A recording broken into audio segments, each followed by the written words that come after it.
Okay, thank you. Good evening, everyone. Let's continue with Master Chan, YongHua Chan Chi instructions.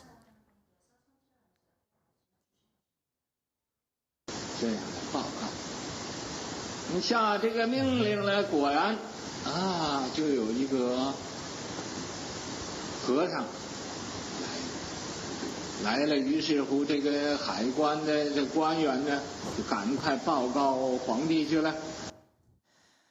The king gave such an order. Sure enough, a monk came. He came. So the customs official quickly reported to the king. 皇帝听说有一个沙门来了，这是大要就是这个大福德人。The king heard a Shramana came. This was probably the great virtuous one. 于是乎就亲自到这个城外去欢迎，出城了，迎接到。Therefore, he personally went out to the city to welcome him. He went out of the city to welcome him. 城外10里路，受欢迎。He went as far as 10 miles out of the city to welcome him.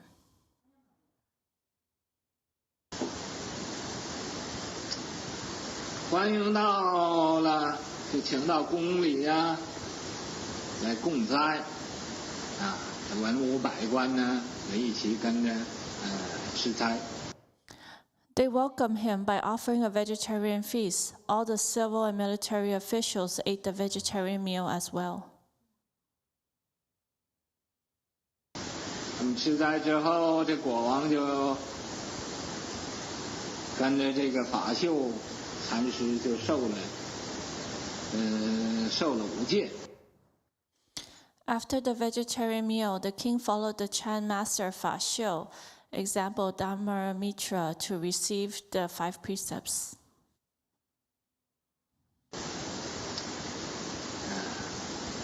就用这个4世供养这种礼序是很丰隆。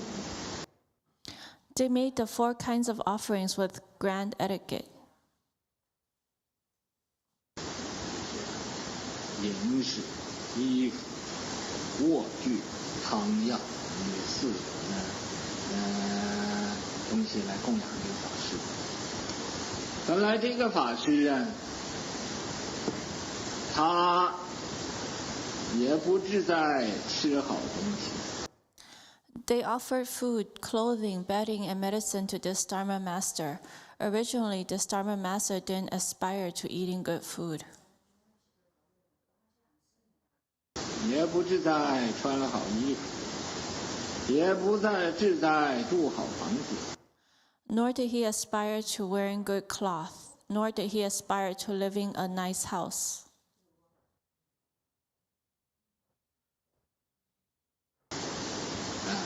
也不志在得丰富的供养，他很随便，无拘无束。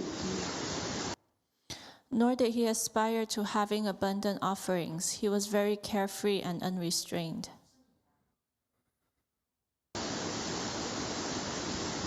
在这儿住了几年，弥陀法师也想走了。After living here for a few years, Dharma Master Mitra wanted to leave again.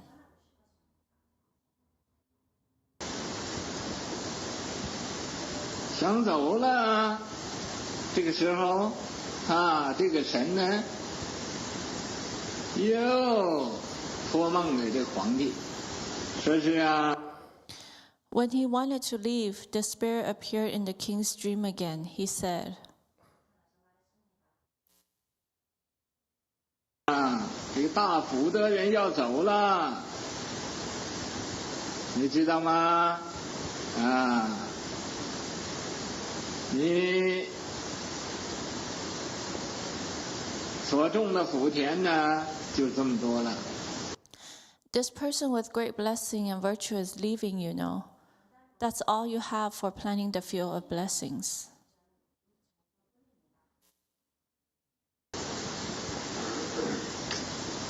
那么皇帝听有这么一种梦啊，就猛然惊觉，什么？一询问文武百官，果然。 So the king had such a dream and woke up suddenly. He woke up and asked the civil and military officials.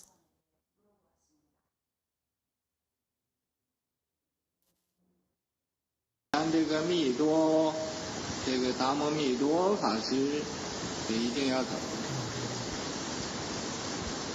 走，他就带着。 Sure enough, the Mitra, the Dharma master Dharma Mitra, insisted on leaving. He insisted on leaving. 文武百官呢，和这一些个大臣呢，就跪到这个达摩密多的面前。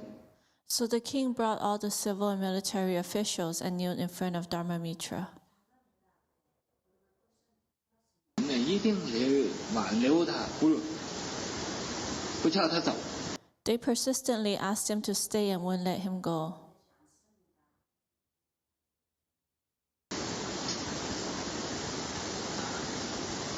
这皇帝和百官，这么样子诚心请求这法师不要叫他走，可是。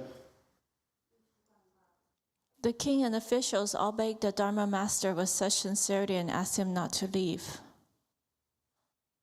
是这法师一定要走，怎么样留他也不住了。说我。 But the Dharma master insisted on leaving. No matter how they begged him to stay, he wouldn't stay there anymore. He said, 在你这里姻缘已经够了。 于是乎留不住还得走。 My conditions here are over, so they can't keep him, and he left. 一走就走到这个到了中国这个敦煌这个地方，经过这个流沙。 那个也是那个流沙地方很远。He left and walked to Dunhuang, China. He passed through desert, the place where quicksand, desert. 很远，没有人呢，很不容易度过。 那么就到了敦煌。 It was very desolate, and there was no one. It was difficult to travel through. Then he arrived in Dunhuang. 在敦煌那个地方他就开辟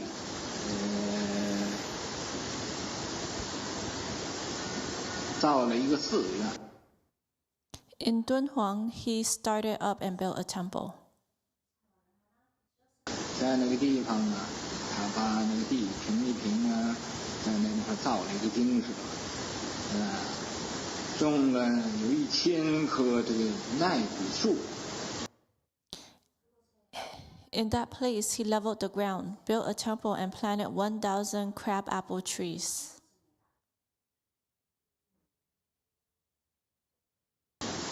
又把这个地开辟了有100多亩地，在那里有经众教化这个中国的众生。 And he also cleared over 100 mu. 6 mu equals 1 acre of land. In that place, he farmed, taught, and transformed living beings in China. 在那有很多的这个出家人、在家人呢，都来到这个地方修行。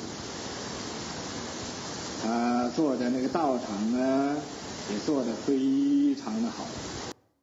Many left home and lay people all went there to cultivate. The way place he built was managed very well. 又有花园子，又有这个又有水池，很美丽，把这个地方造的。所以 It had gardens and ponds. It was very beautiful and nicely constructed. 所以呀，在千里之外，所有这个出家人、在家人呢，都来到他这来修行，学习这个禅法。Master on page 218, it was ponds, not pounds. So 1,000 miles away, all left home and lay people came to his place to cultivate and to study the Chan Dharma.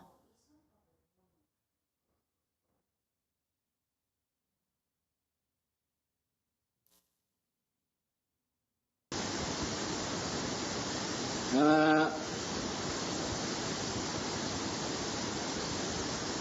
这是啊，这个密多法师由这个地宾到秋瓷，秋瓷到中大概如此。So this is the story of Dharma Master Mitra from Bipin to Qiuci, and then from Qiuci to China. It was roughly like that. Okay.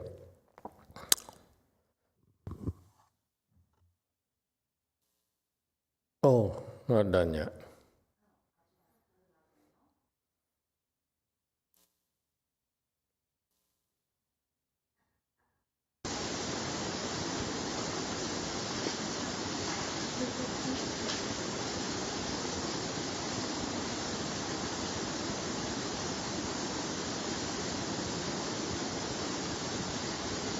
在这个敦煌，他造了一个精舍，然后他又不在那儿住了，又走到这个凉州，凉州就是现在新疆那一带。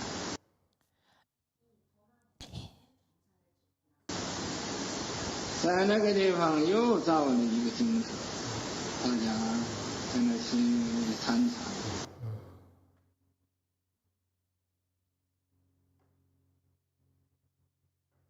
He built a temple in Dunhuang, but he didn't live there long. He trekked to Liangzhou, which is nowadays the area of Xinjiang. He built another temple there. Everybody was investigating Chan there.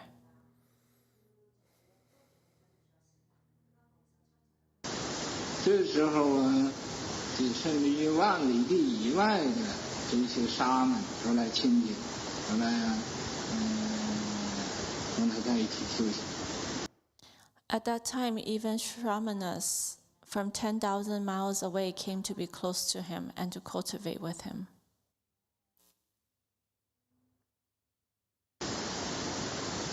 那么他在那儿啊，提倡了这个禅宗的道理，特别兴盛。He was there propagating the principles of Chan, and it was very prosperous.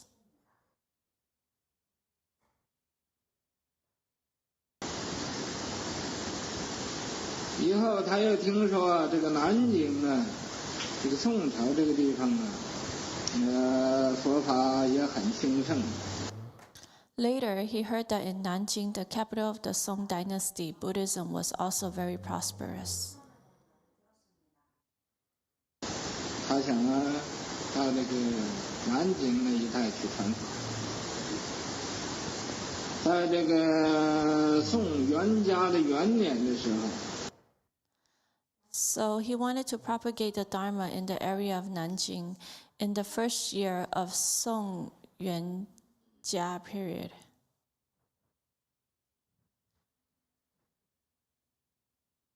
他就从这个新疆那儿又到了四川，从四川呢，又到这个荆州，荆州就是湖北。He went from Xinjiang to Sichuan, and then from Sichuan to Jingzhou. Jingzhou is in the area of Hubei province. Okay, let's go back and see what Master Shenhua talked about. Talked about Master Dharma Mitra or Dharma Kuo, Dharma.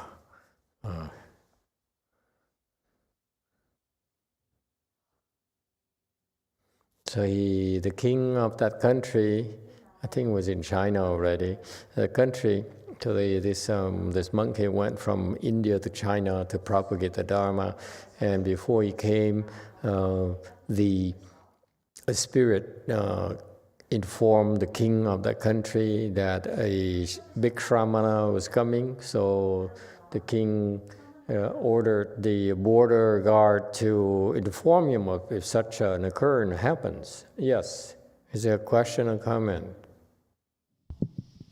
Thank you, Master. This is the second time the spirit has been mentioned in Great Master Shenhua's story, and it's been accurate both times. I'm not trying to be overly detailed, but it seems consistent. I'm wondering if there's any more information about who or what this spirit is. This who? The spirit, Great Master Shenhua says, comes to the king in his dreams and lets him know. Oh, the spirit. I see. I don't know. Each case is different, but the spirit has some connections with both of them, the king and the Dharma master. So more so of the king than the Dharma master. The spirit probably with some of his Dharma protectors and give the king a chance to plant blessings. Don't pass on this opportunity. So it is the belief of the Buddhists that when you make offerings to the sages, this is an opportunity you don't want to pass up. Okay, this is what my first impression I learned when I picked up Buddhism, is that to be able to know of a sage anywhere, you should go and make offerings, because the resulting blessings are just out of this world.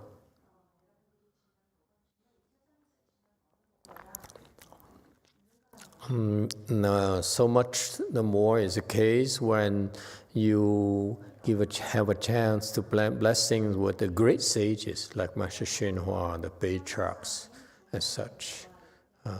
So it is tremendous beneficial. That's why it is to the king's benefit that the spirit had to come and inform him.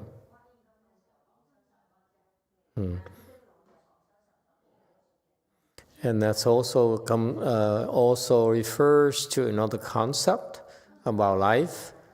That is, you want to replenish your blessings. You need to do things to replenish your blessings. Otherwise, your current life's good things you experience this current life will come to an end. You keep on using up your blessings. So that's why it's very important to create more blessings, invest for your future as well, in other words. And so these spirits made sure that the king had such an opportunity, because being a king uses up a lot of blessings every day. So the customs people informed the king, and the king heard that because of his dream, the spirit came to him, and so he says, well, this must be the monk. And therefore, he personally went out to the city to welcome him, went quite a distance to welcome him. And typically back then, they offer vegetarian feasts. Because as you can imagine, traveling was a kind of uncomfortable or inconvenient for these shramanas, these monks, traveling monks. Didn't have good food. There's no vegetarian restaurant. Oh, and it's interesting, they offer vegetarian feast and force everyone to eat vegetarian. You can imagine vegetarian food back then probably sucks. We didn't have the kind of sophistication you have nowadays. And, for example, they wouldn't have the international menu we have at the temple. So they probably gave him a Chinese vegetarian feast. And after that, the king asked to receive the 5 precepts. Typically, tradition has it that after the monks, this is dates back from the times of the Buddha, the people would make a big deal preparing a feast to offer to the Buddha and his disciples, his retinues, his companions. And after the meal, and of course they go through a lot of expenses and a lot of sacrifices, because these back then these villages and all these people were poor, so they really have to make sacrifices, serious sacrifices, to get the best butter, the best food. To offer to the Buddha and to his companions, his disciples. And so after the meal, traditionally, the Buddha would speak Dharma to them. And it's a very strong tradition. When I was at Berkeley Monastery as a novice, they have the tradition of inviting a lot of other monks from different disciplines to come over.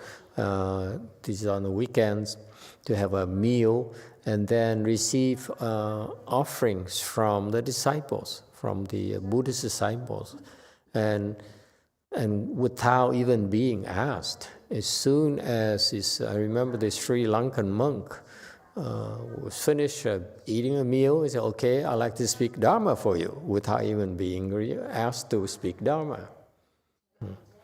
So this is very strong Buddhist tradition. But here, the king took the 5 precepts. It's kind of interesting because it was new. Buddhism was new to China, and yet he took the 5 precepts, which is not something you want to do casually. And made the 4 kinds of offerings with great pomp, with abundance and great pomp.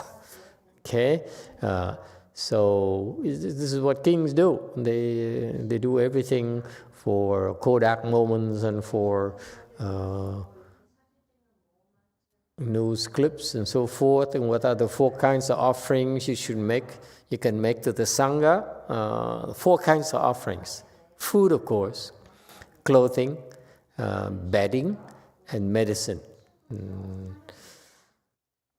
Okay, those are the 4 things you can offer to all the monks and nuns. They're greatly appreciated. Even though the master is not used to eating good food, fancy food, or wearing nice clothes, or living in a fancy house, or have a lot of medicine. Okay, even the monks and nuns, even when they're sick, the rule says that they cannot accumulate a lot of medicine. Even if you are sick and your doctor prescribes to you certain kinds of medicine to treat your diseases, typically there's maximum a period of 7 days that you can stock up. After that, you have to do a special dharma to extend the amount of medicine that you can keep for yourself, even to treat your own illnesses. So the Buddha's teaching is very, very strict to avoid the monks and nuns from harboring a greedy mind, even in the case where they're sick and they need treatment. You see, you don't want to keep more than 7 days supply. Okay, and so he didn't want to have abundant offerings or medicine, but he was carefree and unrestrained. That's pretty good. 无拘无束. So he really has not attached to worldly things. So you can tell this monk here was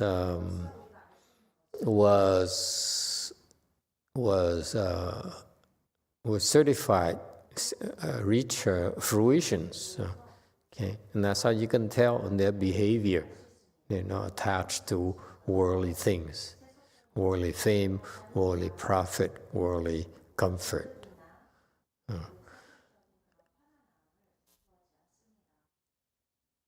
And that's why once you are free from attaching to the worldly thing, that's when you are, as the Chinese put it, you are a good field of blessings. Because monks and nuns are supposed to feel blessings. We choose this beggar career so that we can help living beings plant blessings. Okay, so fundamentally, back then, they have a great tradition of teaching the disciples and the new people to make offerings, which is no longer the case nowadays. Okay, back then they had more blessings. Now we don't. People in our era don't have blessings anymore. So that's why they don't know. They're supposed to, when they see a monk, they're supposed to come and make offerings. And now it's in the West in particular, it's transactional, meaning that what's in it for me when I give you something? What am I getting in return? Which is contrary to the spirit of giving. The teaching is not a commercial activity. We cultivate. And cultivation requires you to do things without seeking rewards, without seeking benefits. Okay, so we need to adapt. Nowadays, we cannot, especially for us, we cannot succumb to the pressure of the monetary pressures of living in civilization, in society. And in particular, if you, as a monk, are so preoccupied with money, self-sustenance. I remember when I came back to the U.S. from Taiwan.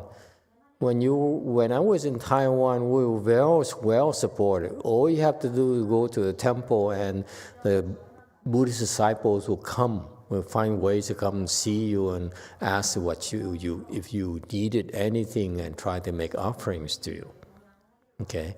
And in particular, at the good temples, the masters were supposed to provide room and board and everything free for the Sangha. On top of it, the lay people would also pull funds in order to give the Sanghans monthly stipends. And that's so in Taiwan. The system, Buddhist system, is very built upon the Dharma of the practice of giving. And that's why actually not just in Taiwan, but the Taiwanese back then were very instrumental in the financial support of Dharma propagation throughout the world. That's their tradition. It's very remarkable, and that's why I do feel indebted to them for their initial support and see how generous they are. They really have a strong tradition of supporting the Sangha, the Triple Jewel, and especially Dharma propagation. Okay. And it's so important, because I can't stress this enough. It's so important because when we become monks and nuns, we are severing ties with our family, meaning emotional ties. We don't work anymore. You don't hold a job, because holding a job has two problems. Number one is that you're making money. So the mindset is to make money. You hold a job, in order to make money and to pay for your expenses. And number two, and the other problem is that you have a boss who will yell at you, who will criticize you, and you put your boss and your company in a position where they criticize the representatives of a Triple Jewel. Monks and nuns are supposed to be representatives of the Triple Jewel. We may not be sages, and we are not, okay, but we are representatives of the sages. And therefore, if you insult even an unenlightened member of the Sangha, you're insulting, because he or she, being a representative of the sagely Sangha of the 10 directions, you actually are insulting the Sangha of the 10 directions. It's very severe offense. It's a lot more severe than the people realize nowadays. So back then, in the Chinese, the Asian have this tradition of supporting the Sangha that we don't have here in the U.S. And furthermore, it's getting worse that these days, the Sangha, there are a lot of monks and nuns who aspire to be monks and nuns and live the pure life, and they really have to struggle in order to make ends meet. They have to pay for rent, they have to go begging for food or money every day in order to pay for transportation, insurance, gas, and cars, and so forth. And so when the Sanghas have to worry about such worldly necessities to sustain themselves, they can't cultivate anymore. So that's why when we, in our world, in the Sangha, we sever emotional ties. That's why we call ourselves left home people. We don't engage in emotional ties anymore. And in particular, we are no longer worried about financial support. And that's one of the things I'm grateful to the Taiwanese, the Master YongHua, for teaching me that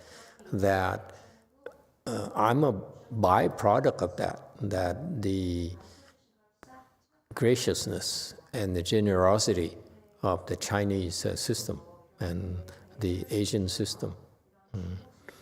And later, when I left all that Chinese environment,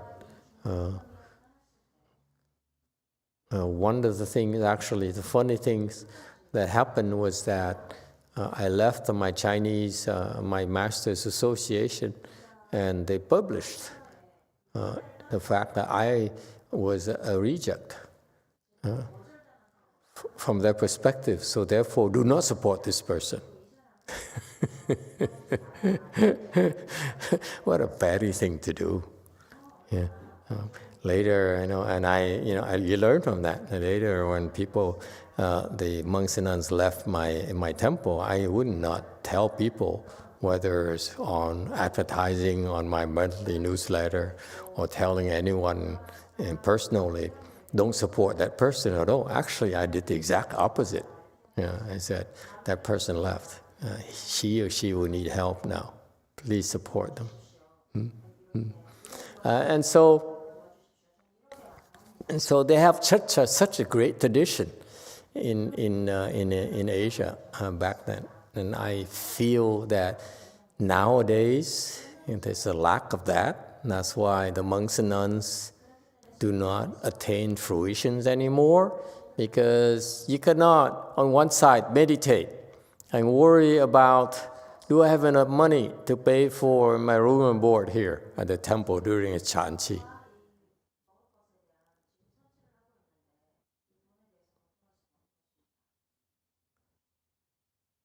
And of course, you understand the Taiwanese nowadays at my master's temple, their rationale is reasonable. They said, it costs us money to do this. So it's reasonable for the last 50 years to charge you $40 for room and board for every day. Okay, it's very perfectly reasonable. But if you do that, it's reasonable, it's cheap, $40 for a place to sleep and water and sewage and food and so forth. But you are not allowing people who are poor to practice meditation, who cannot afford it, to come because they feel the pressure to pay $40 a day. And furthermore, the biggest problem I have with that system, my master's temple system, is that if you ask people to pay, you set a price for daily expenses, then you are not allowing people who to plant greater blessings by offering $1 or $2 of their own accord. If you pay $40 because I asked you to pay $40, your blessings are not as great as you were to pay $1 or $2 without being asked in our system. It's called giving. Giving is a gift from your heart. It's not a commercial transaction. And that's a giving Dharma that we practice in Buddhism, like these people. They saw after being tipped by a spirit that a significant and eminent monk would be visiting the country, so the king immediately went out of his way to show to his people how to make offerings to this monk. That's a good ruler right there. Okay. So anyway, he treated him very well, so he stayed there for a few years with them. And so far, and as you see in this theme of this thing here, my only objection to this line of thinking is that yes, it's wonderful to propagate the Dharma. And he's a sage, yes. But sages have different levels. Not all sages are the same. Sages they're sages because they're certified to have transcendental wisdom. But for us in the Dharma ending age, in this America here, what's in it for me is always the attitude. Yes, you may be a sage, but what are you doing for me and my family? My brother just got COVID. What are you doing for me? What can you do to help? And that's why the Americans are very, very tough. The Asians back then, you can assume that they're respectful and they're supposed to because of the Asian culture that's imbued by Buddhism. That they're supposed to come and support your cultivation and make offering to the Sangha. But in America, it's not the case. Okay, and it's not just America nowadays, but also I went to other countries. I feel that the monks and nuns are under so much tremendous financial pressure that they more or less live like quasi-ordinary people, where they need to spend part of the days worrying about making ends meet. And That's not productive of their practice.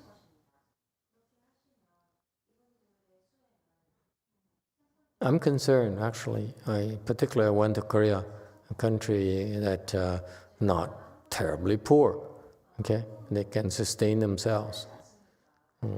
They have the living standards of European countries, but Buddhism there is still exerts so much pressure, financial pressure, on the monks and nuns.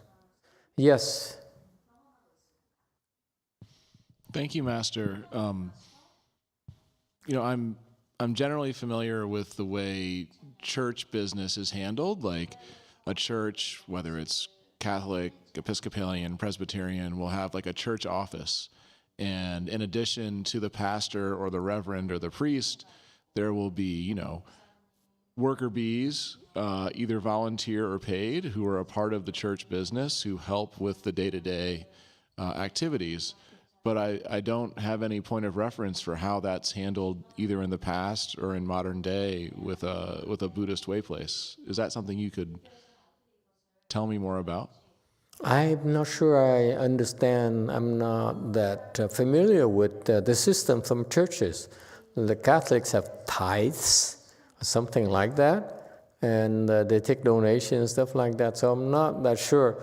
But I know that if you are a sage like a Master YongHua or Master Dharma Mitra, the Dharma Mitra here, you would not terribly too worried about building temples and worried about getting donations. And to have a system to systematically raise funds, or for you to go after building temples, to me, it's not that good of a mindset. Okay. Yes. Did you want to say something? Yes, Master. I was just going to say that I was raised in the Catholic church for a long time, and my mom is still goes to her local church every week, and they have a whole network of, I guess that comes all the way down from the Vatican. They just have a very substantial network that starts in the Vatican and then translates all the way down to the local level. And those parishes are under an area, they call them dioceses. But each church has to pull their own weight now. It didn't used to, but I guess they've had some cost-cutting issues as well. I disagree. I think it has always been the case. If you go back to, for example, World War II, the churches were able to operate by themselves. Like even like Occupy France in those movies used to have churches. I don't know how true it is, how the way it operated. But the thing is that the churches were still able to operate, because I feel like the churches and the temple, even the temples nowadays, they have something called big donors, where you cannot expect to have, I don't know if Anna agrees with this or not, if you expect people to who go to church on Sunday to give you $1 or $2 on a donation basket, it's not enough to pay for the liability insurance that churches have to pay nowadays. Okay? It's not possible. So I think it's great that they have the tithe system where you give 10% of your salary to support the church. It's nice, but such system, especially in that system, or even the Buddhists now also do that. They also have some sort of membership things where you pay and so forth, and it adds up very quickly. It helps. But it's predicated upon building churches instead of cultivation. Cultivation, when I'm talking about cultivation, is about you. It's not about us. This building here is for you to cultivate, not for us to cultivate. Traditionally, I feel I may be like too radical, but traditionally, we can simply meditate under a tree. You can simply go to the mountain. We really need to meditate. We go to the mountain. Wei Shan Master went to the mountain and meditated for years. Since when do we need to have a temple to meditate? So I feel that these buildings, the churches and the temples, are supposed to be for your use, not for our use.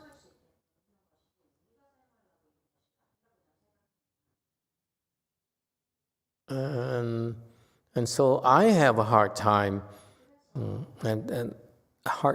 looking at the young monks and nuns who say, I want to have this aspiration to be a monk or nun and benefit the world, help save the world, propagate Buddhism.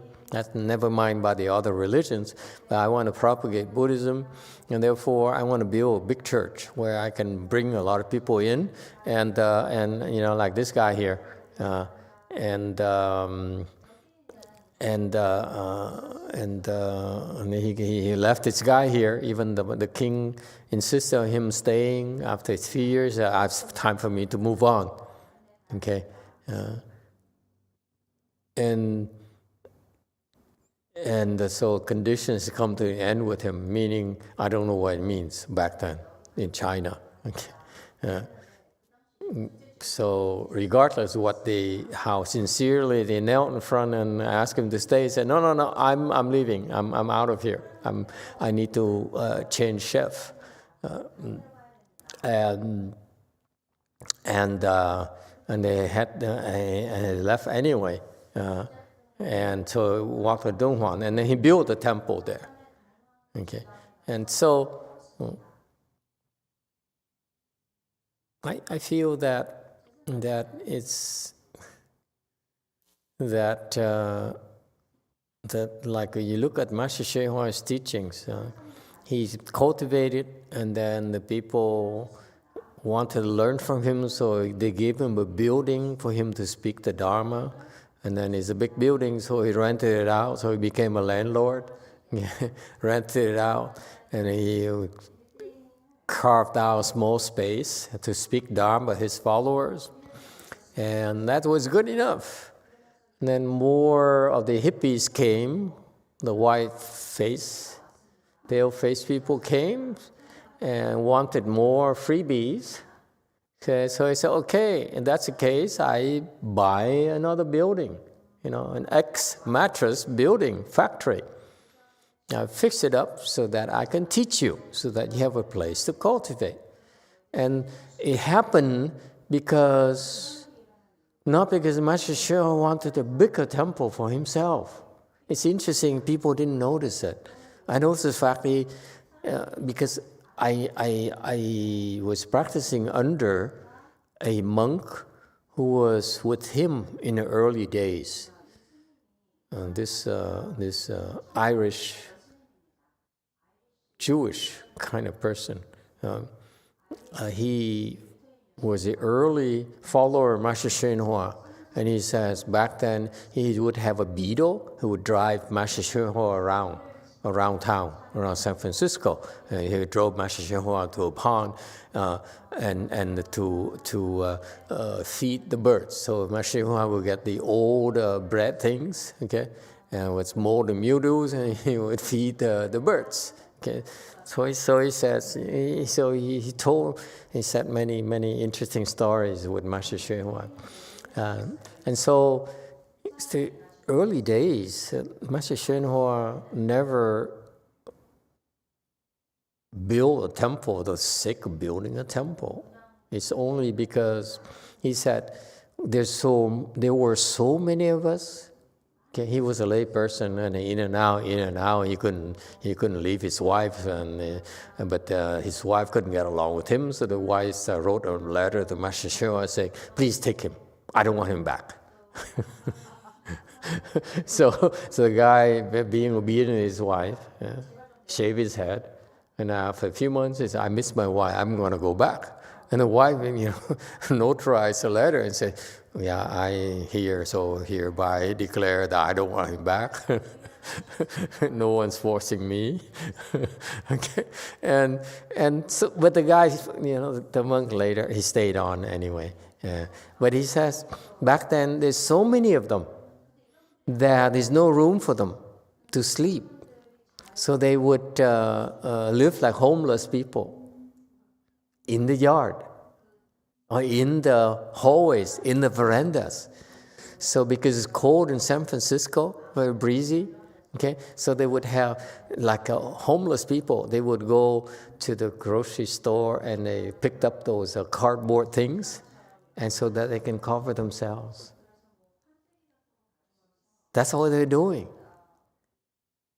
And then eventually, somehow, some Chinese gave him some more money, so he has to have enough money, save enough money to go buy a building. Just enough money to buy a building. Big enough, so they had to fix it up and all those things. My point being that you get a building, you get these facilities in order to help people cultivate, not to build a name for yourself. Like I have 6-way places. It's so worldly. And so my point here is that these people, they, and Master Hsuan in particular, he set the role model right there that it's barely enough. And then people had to come, and then now he's forced to expand, not build a monument first and so that people can come. So the priorities are different. And if you're intent upon building a monument to your name, to bring splendor to your Dharma propagation, then you now have to deal with different kinds of people that you have to teach. Okay, so there's compromises. So anyway, this guy, this Dharma Mitra, went to somewhere in China, borders a region between China and India, and he built in a Dunhuang area, the caves area there, and he started build a temple, probably a cheap thing. It didn't cost much back then, I'm pretty sure. It's mostly labor. It's just some mud and lands is cheap out there, probably $1 for 10,000 hectares. And level the ground, build a temple, plant 1,000 crab apple trees, and this is what traditionally the monks are supposed to do. People were poor, and so you build temples in order to help poor people, not to charge money. Okay. Did I answer your question about is this? Thank you, Master. No. Okay. You've answered other questions that I also had but didn't ask. But I think to what Vicky was describing is it sounds like you're saying Buddhism typically receives funds from individual large donors along with the micro donations in the parlance of our times. Primarily large donors. In order for you to have a new wing to the church, basically a rich person has to build it for you. It's not going to come from your Sunday donation basket. And so I guess, so maybe you did answer my question. It sounds like there is not a tradition of like a lay person, left home person kind of organization around the cultivation process, like. Oh, there is actually. Okay. Now the temples have the association of lay people who do the fundraising and so forth. They exert a lot of influence over the temple. You say, hey, we are the head of the association of Buddhist disciples supporting the temple. We give you X amount of dollars every month to meet your expenses. Well, I'm really glad to hear that because I've been workshopping a potential name that I could share. Okay. The American Mahayana Society for Meritorious Deeds. That's too long.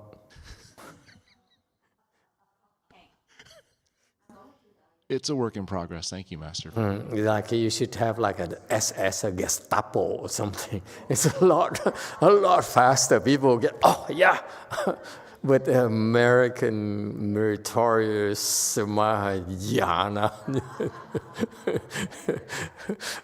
By the time you finish this, the name, they fall asleep already. We'll go back to the workshop on that. Okay. Thank you, Master. It's good. I feel that association is a good thing. It's a good thing to, I think, encourage people to cultivate. To me, the primary thing that you can do is have the association where you do hand-holding of the newcomers and the people who are in need. For example, elderly people, someone needs to care for and pay attention to them. You know, we're going to war. We're warriors. We don't have time. Okay, and so we need. There are two sides. You do Dharma propagation. You go and actually conquer territories. You take over territories from the troublemakers. We don't need to go and fight our colleagues like the churches and synagogues and so forth. That's not our intention. But we come here to Rosemead is to push out the yin people. Okay? And so that's why I call going to war, because we are fighting with the yin side, who is bent upon wreaking havoc and destruction to society. So this is the purpose. Another purpose for the temple is that now we have a fort where people are safe. They come here, they're safe, and they can practice in safety. Okay? But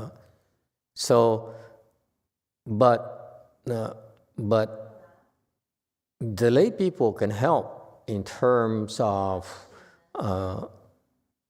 spreading the word so that people can come and practice the Dharma, and they know such a place where if you have depression or you have some relationship issues and so forth, and stress and so forth, and come and get some relief.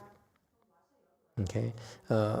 And it's the lay people's job to spread the word, not us. We should not stand up there and try to become famous and promote ourselves like Elon Musk.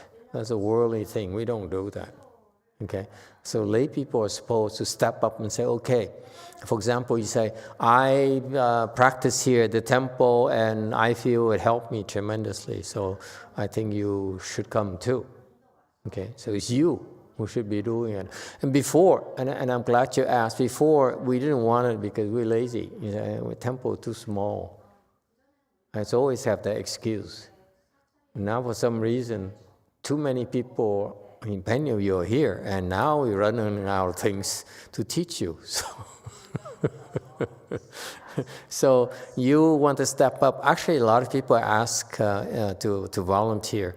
I'm very pleased with that, and that you somehow open your heart and say, okay, I want to help a lot of people benefit. For example, Xian An, regardless of how many rough edges she has, but she has a big heart. Heart on this side, this side. And so because of that, people will overlook your faults. And that's your part of cultivation as well. So it's both. we are warriors. The monks and nuns are, like we go and fight, okay, and take over and could defend it. Whereas there's a front line and there's a support line, and you, lay people, have to support the process. It's a healthier, more balanced approach to Dharma propagation. Much better organization. Okay. Yes. But I have a hard time. It needs to be tempered, because the lay people who do that, okay, they tend to, unless they have wisdom, they tend to veer into the worldly things, worldly interpretations of the Dharma propagation. Like now, I want Master to have more disciples. No, we don't want more disciples. We want the good disciples. The bad disciples, there are lots of temples around here.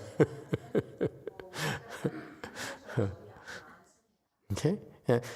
I know, I hope you don't think I'm arrogant, but my take of it is that Buddhism has this very strong tradition, okay, for thousands of years now. And we've done a lot of good in China, in Vietnam, in Sri Lanka, in Korea, and so forth. Okay, and so we proudly carry this tradition. I'm here today because of my Vietnamese master. Without him and his supporters, I would not have had a chance to become fully ordained, because my own Chinese master rejected me. Okay, abandoned me, and his disciples didn't know how to handle me. So I rejected them. And so you see, the master rejected the disciple rejected his peer. So it makes sense. And so to me, it's the reason I'm here speaking Dharma to you and doing all these things, because the Vietnamese gave me a chance. The master wanted me to inherit his association. And I conveniently said, no, you're too Vietnamese for me. No thanks. If I had accepted it, I should be able to retire by now. He has a lot of properties. But anyway, so I'm grateful to both the Chinese and the Vietnamese, the Chinese and the Taiwanese and the Vietnamese, because without them, I wouldn't be here today, okay, regardless of how the relationship's sour or whatever.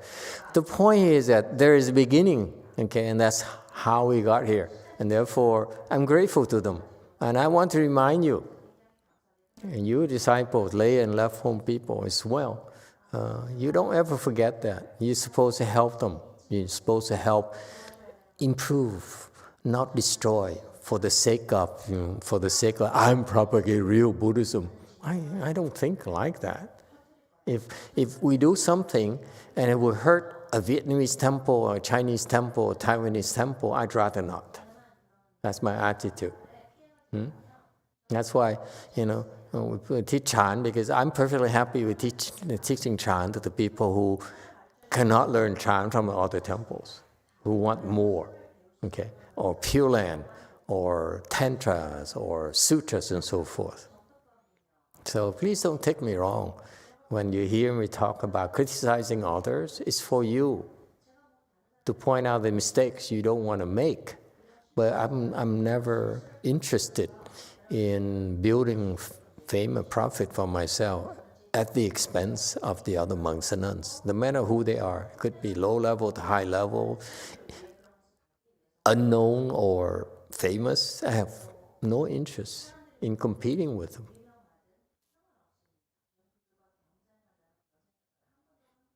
Did I answer your question finally or no? Shucks.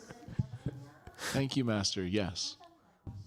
And yes, Anna, 5. I remember when you used to be in the small temple, and I arrived to the temple. I still have that small temple, honey. We used to hang out in. I am a very emotional kind of thing. I get sticky. I say, that's where I came from. So I remember that And the atmosphere. they're abusing me now. Says if you cause too much trouble, I sell it. I don't want to sell it, but you cause trouble for me, I will sell it.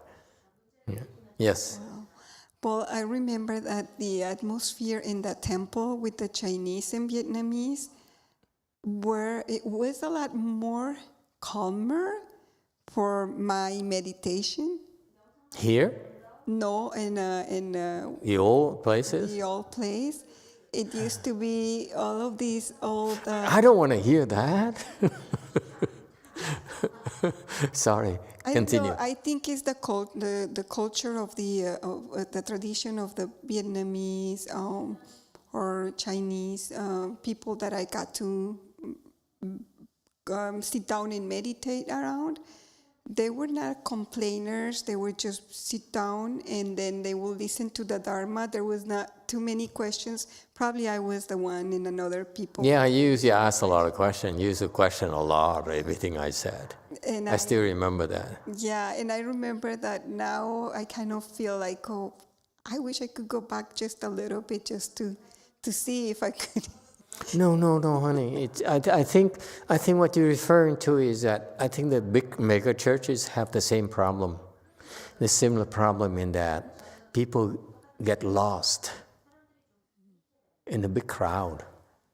And so what they're doing marketing-wise is saying that we should give you the faithful feel of the small church.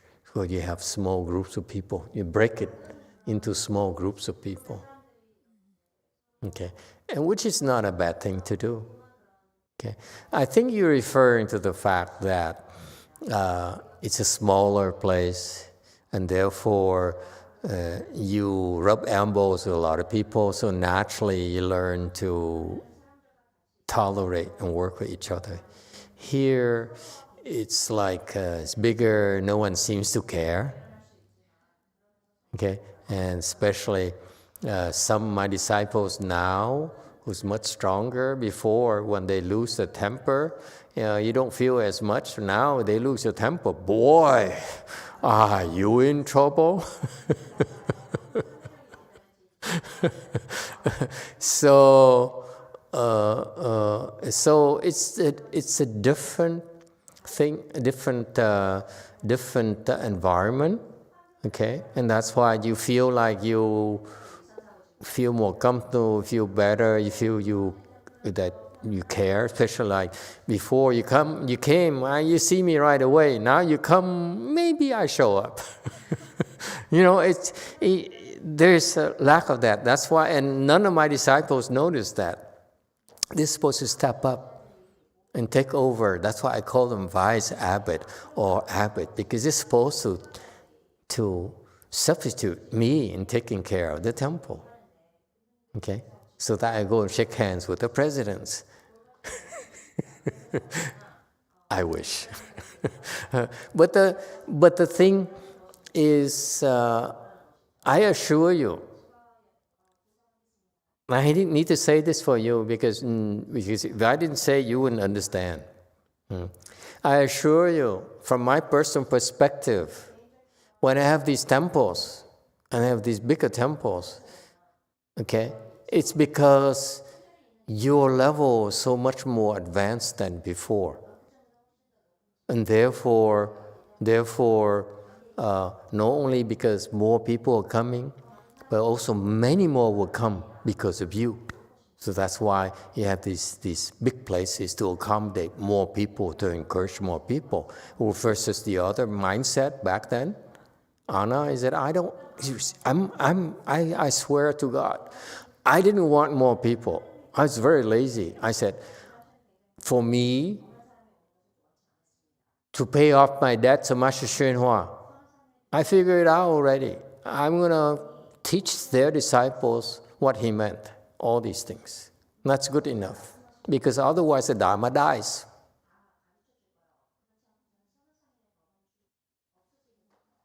He trained me differently, and then all the teachers came to teach me. That's why my perspective are not confined to his disciples, his vision, That's why I'm able to interpret his Dharma from more angles, because I have more teachers than just him. So I said, for me, because I'm got here today because of him, but his Dharma, I want you to take advantage of it. It's a real Dharma, it's a wonderful Dharma. And therefore, I was perfectly happy staying in a Lu Mountain Temple and interpreting the Dharma and put it on YouTube. I had that vision already. I said, I'm going to do it. Actually, my vision way when I was a teenager, what I would be doing. I knew what I would be doing already. It's amazing. I knew that in order for me to do what I'm doing today, I have to do certain things. And I had that vision already. And that's what I'm doing right now. But the point here is that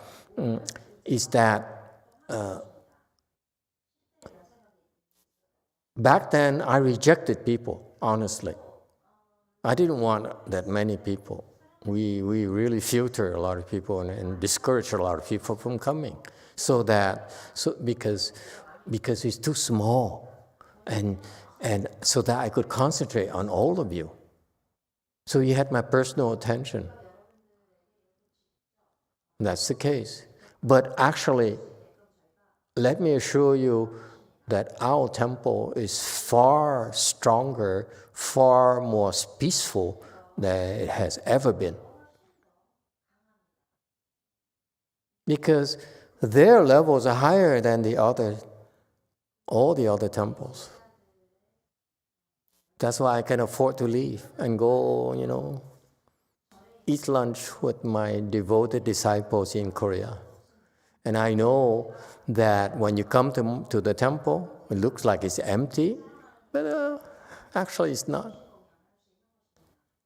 Okay, and that when you go on Sundays, you go to do the Pure Land Dharma Assembly, and you have 10 people there, which is a lot for Master YongHua standards. Okay, actually, it's a lot more than you realize. And the people came because of me and my disciples. They're there because they're getting help. So we're getting better, Anna, which is between us. We're getting better where you cannot see the strength anymore. It disappeared, so that we're no longer a threat to the neighbors and to the other monks and nuns. Well, actually, there's a lot more cultivators here, much stronger than Lu Mountain Temple or most temples. And that's why I can afford to travel and not worry about you, because I know if you come here, okay, then it's a good place for you to cultivate. Very, very good place for you. Can you see? And the reason that you see you can't concentrate as well as before, actually it's just the opposite. It's much easier to concentrate now than before. I went to Korea, and I went to 2 big temples. Okay? Big temple where you walk in there, you feel like, this is a strong place. The chi here is so strong, and you give rise to, I have to be respectful.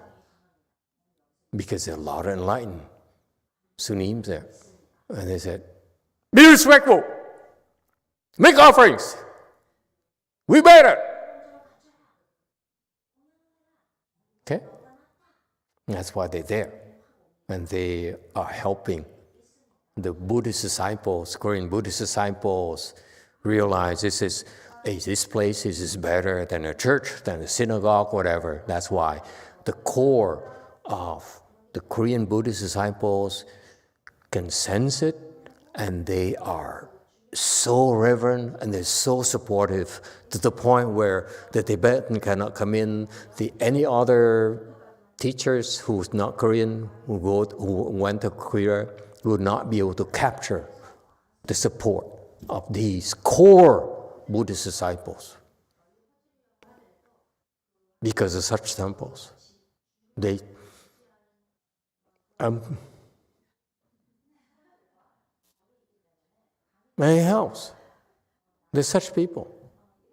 And then I went to another temple where the sunims are higher level. And you walk in there, you don't feel anything. Because they say, I don't need to impress you. Because if you come to my temple, you give me $1 without being asked. Versus you go to the other temple, you give $1 because you were terrorized, because you're so impressed. Okay? Because they need such support. Over here, it says, I don't need your support. Who has greater blessings, you think? The objective is for you. It's never about us. Whether we have money or don't have money is never that important. We have money, we buy a red car. Don't have money, we buy a Toyota, a Yugo, a used Toyota. You see that? So the reason you go to the temple, you feel like it's very strong, is because they need your support. Where you go, like I went to the other high-level temple, they're very relaxed, very casual. Okay? And that's why the people who brings forth the mind to say, okay, let me give donation, give some rice, give $10 to support, the temple here. They're the ones who will have a chance to cultivate the higher dharmas.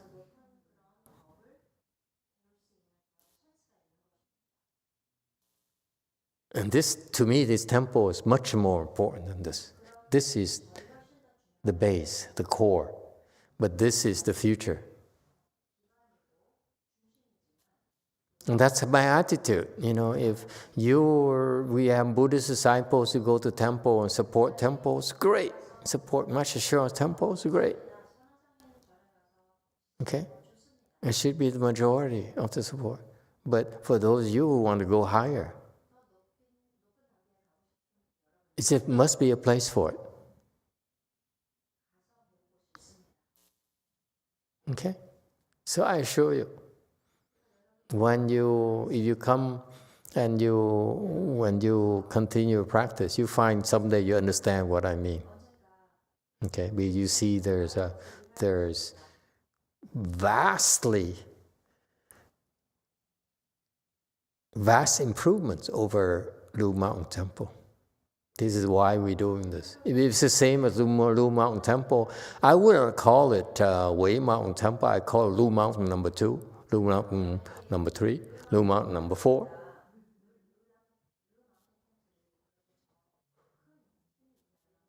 Actually, I thought of that. Lu Mountain Rosemead, Lu Mountain San Francisco, Lu Mountain San Jose. But it's not, because the Dharma is different. Okay. Yes, Michael, thank you for waiting.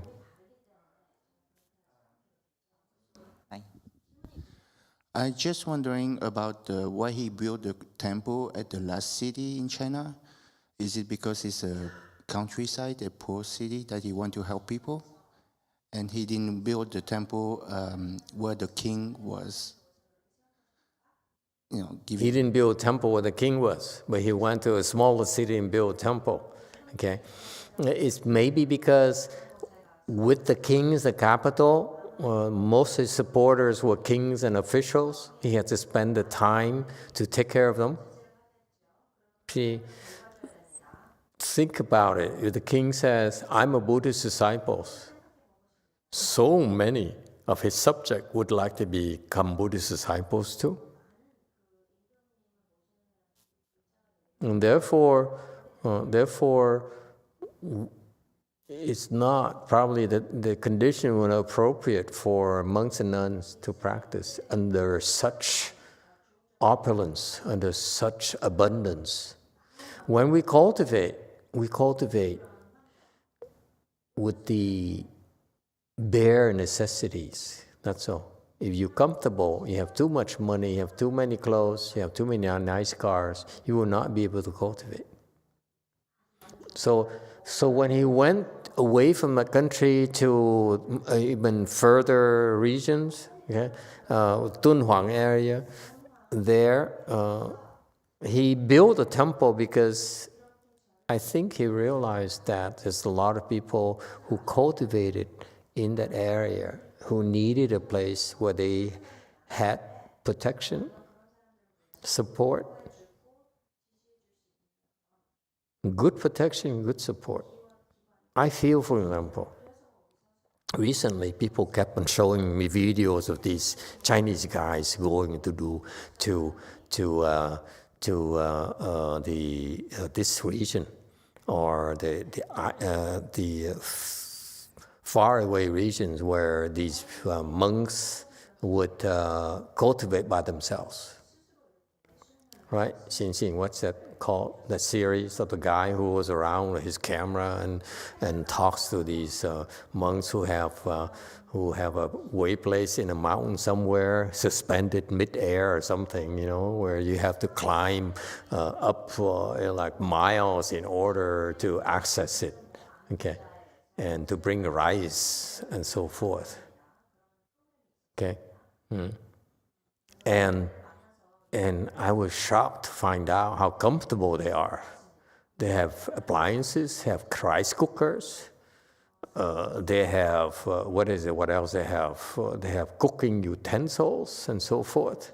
Okay, better when we went to war. We didn't have any cooking utensils. You just take a knife and kill an animal and you eat it.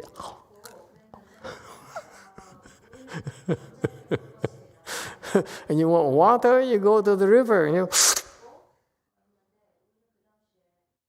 or you do like the movie. That's a manly thing. So I'm shocked to find out, they're so proud to show themselves. I'm a true cultivator. But I see refrigerator, I see appliances, I see hot water dispenser. Looks nicer than mine. I was shocked. I said, my God, these people are so comfortable.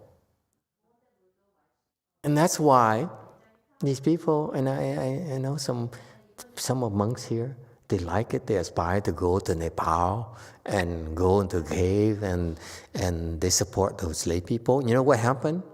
I'm told that every month they pay like $200, $100 for them to bring supplies and supply them. It's an industry. It's not like you cultivate with the bare minimum. Actually, they're getting money to sustain the cultivation. It's not like back then when we cultivate, you say, hey, if there's no food, we die. So be it. But here it's like an industry where every month you pay someone and someone goes there and give you rice and give you water and give you, warm clothes and give you appliances.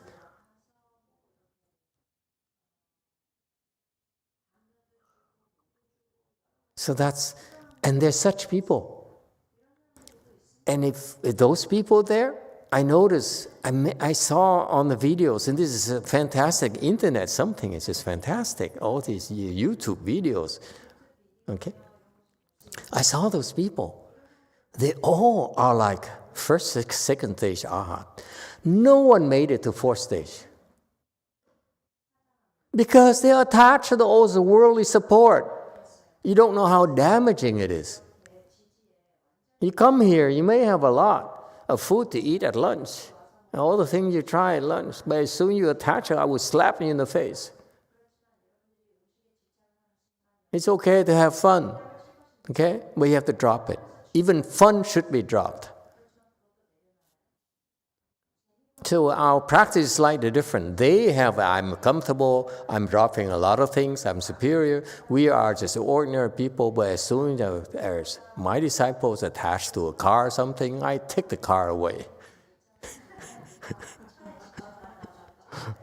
As soon as they're attached to certain food, we change menus. Okay? So So it's different. And that's why they can make it to fourth stage arhat. Well, these people, they got there and they depended on what? The rice cooker, the hot water dispenser. And that's why they cannot make it to fourth stage arhat. It's so damaging.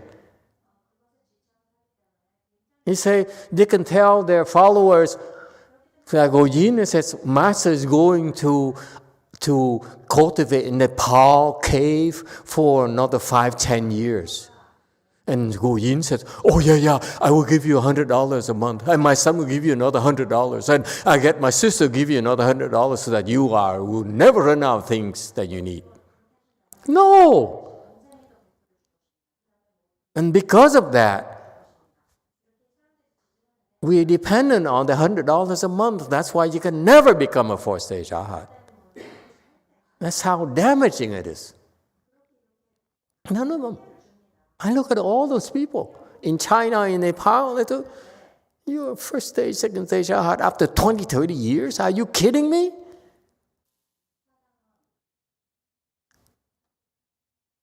Look at how many of you are there. First stage, second stage arhat already. Why do you need to worry about going to the Nepal cave and so forth?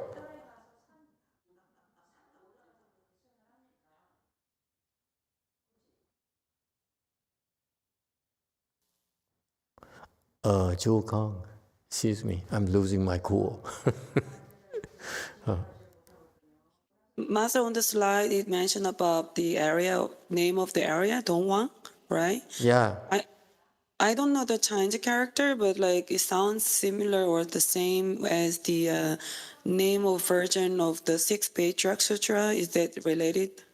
No, Donghuang is in the border region of frontier region between China and India.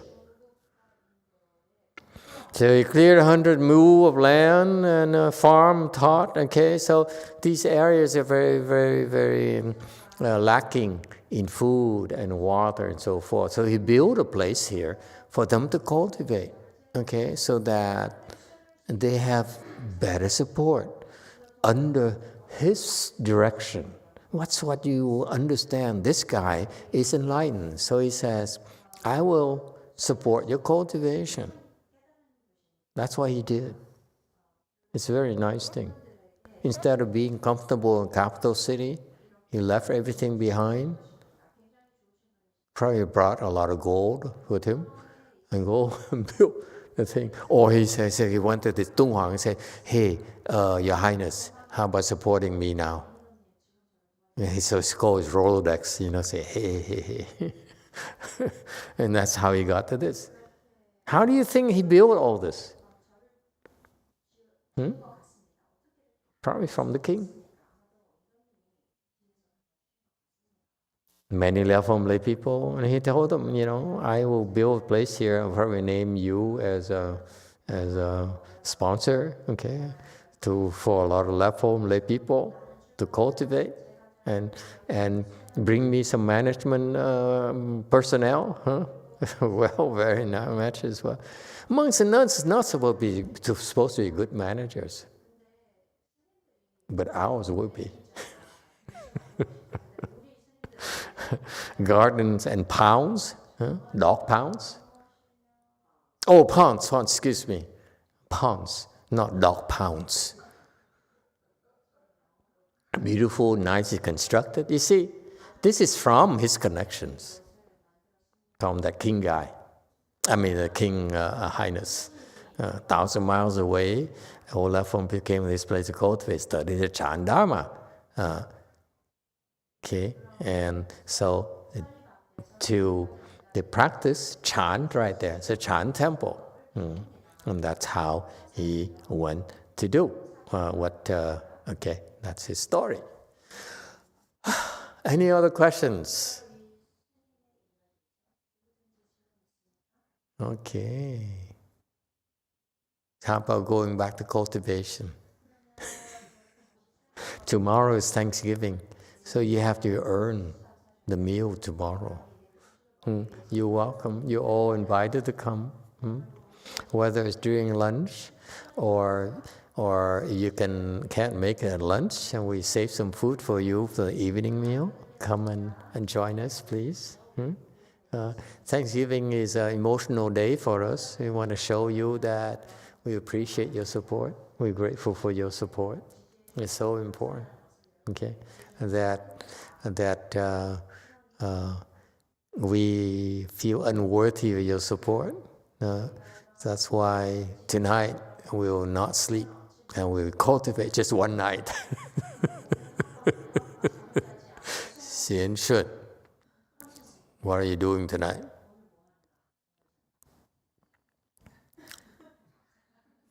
What? How about not sleeping for one night? Here. Don't go back. Why don't you set example?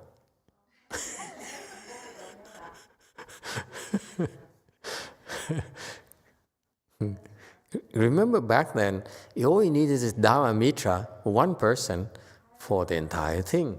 Now we have so many people, I have to call them abbot or vice abbot or, manager. Multi-talented, many talented people.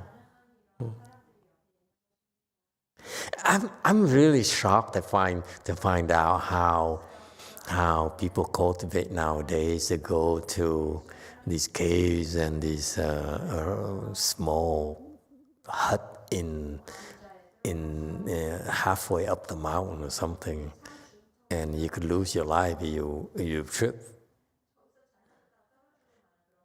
To get to first stage Arhat after 20 years. My goodness, it's so inefficient. It's so un-American. And Lisa looks at her, look at her, she's gonna go to 3. She might go blind, but she go to 3. A blind third stage Arhat. So imagine if she goes blind, if the doctor, messes up and she loses her sight. How is she going to go back to her mountain up, her temple up at the mountain? She could, take a wrong step and fall off the cliff. And how can we afford to lose a second stage Arhat or soon to be a third stage Arhat? Huh?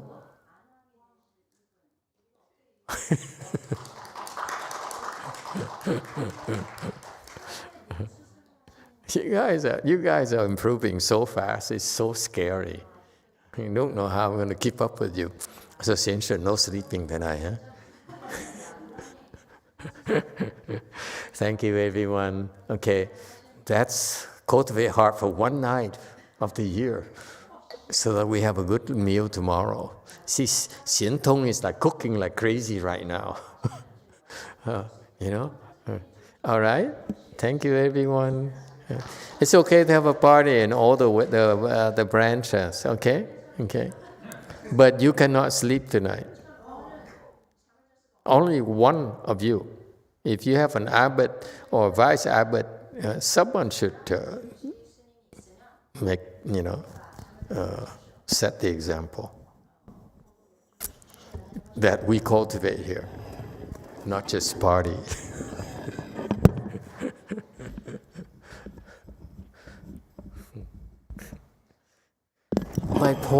My point here is, please don't get me wrong, Anna. My point here is that, what do you want? Yeah, you want to cultivate every day like these people in Dunhuang, in China, Nepal, and in the mountains and the wilderness and so forth for 20 years and get the second stage Arhat, or you practice with us off and on and you get the second stage anyway. Your choice. Huh? Huh? And we go to museums and try pizzas.